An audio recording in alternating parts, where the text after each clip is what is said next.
Ski Television is sponsored by Bollé, the life since 1888. And by Head, the power of you. Welcome back to Ski Television, and now it's time for this week's Alpine Report. Brian Stemmle joining me now in studio. And we're going to talk about women's ski racing. Starting off, let's talk about the situation in the speed events.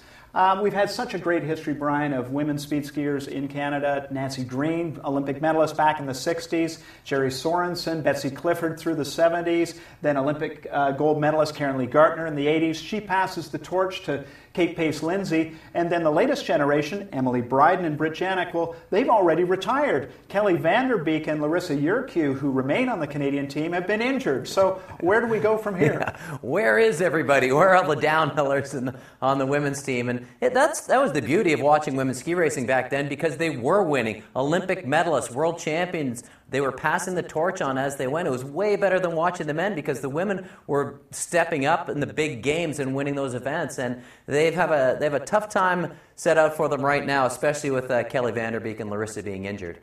So what about the factor of young kids coming up through the program? Why aren't there young kids, women specifically, getting into the speed events in Alpine? Well, I think Alpine Canada is really focused on the technical events right now, and they have a great group of women in the technical events, with Anna Goodman being the eldest, and she's only 25 years old. So they have a lot of youngsters in there pushing and pulling each other, just like the women did back in the 70s and 80s, when they had a good, strong group of downhillers who were really, really competitive and cat-like with each other, because they wanted to each get on the podium. So they focus on the technical events, and I think that's smart, because, hey, if you had kids, would you want them to be alpine skiers, or especially downhillers? Well, the risk-reward factor has to be considered by parents. I mean, you're a dad of young girls. Would you put them into a downhill program? Yeah, no chance. It's way too dangerous, honestly. The risk of injury is so high and so severe that I wouldn't want my kids doing that. I'd send them into slalom and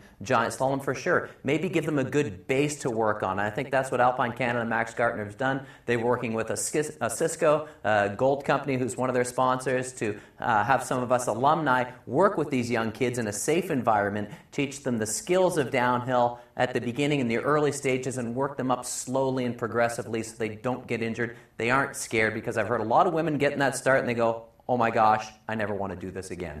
Well, what about the future, though? It takes a long time to develop somebody for downhill. So Larissa Urquhart arguably is the future of the team right now. Can she hang in there until the next generation comes along? I think she can. She's a great chick, really smart and confident and a talented skier. She's raced in some Europa Cups and has done well, was second in one a few weeks ago, and is slowly coming back from that knee injury. Kelly Vanderbeek, on the other hand, not doing that well right now, and her career definitely in jeopardy. So Larissa Urquhart's got the weight of Canada on her shoulder, and she'll have to wait for some of those youngsters to come up. Well, I would also say that Max Gartner's got the weight on his shoulders, because he's the guy who's really got to design the program and lead it into the future. But Max is a pretty smart guy, so I think he'll come up with the answers. Yeah, he's Austrian. He knows everything about ski racing. All right, let's move on to talk about Ashleigh McIvor, Olympic gold medalist in Vancouver in ski cross. But a year later at the X Games, she has a bad knee injury. She hasn't raced since. She's been doing lots on the media circuit. But how does it feel when you're Ashleigh McIvor to be sitting there watching your competitors move ahead, only 2 years to go until Sochi? Can she come back? I think she can come back, and she really misses the aspect of being around the team and being on the ski hill. I talked to her yesterday, as a matter of fact, and she said, my knee's progressing a little bit, but I'm feeling tons of pain. And she tore her ACL at the X Games. That was the second time she did that. She did it before at the X Games, and she just has a lot of pain right there. It's a big bone bruise. There's actually a dent in her femur that gives her all of this pain. And she said, once I can manage the pain, if I stay off of it for 12 months and it heals a little bit better, I'll be able to come back strong. Now, she's got the good fortune to be very marketable. She's been in an Acura commercial. She's doing lots of sponsor work. With S Magazine, she's in our fashion issue as the cover feature this month. And how's she feeling about sitting on the sidelines watching everybody right now? Yeah, she misses it, definitely, but she's doing tons of other stuff, and she said the most important thing this year right now is to get healthy again.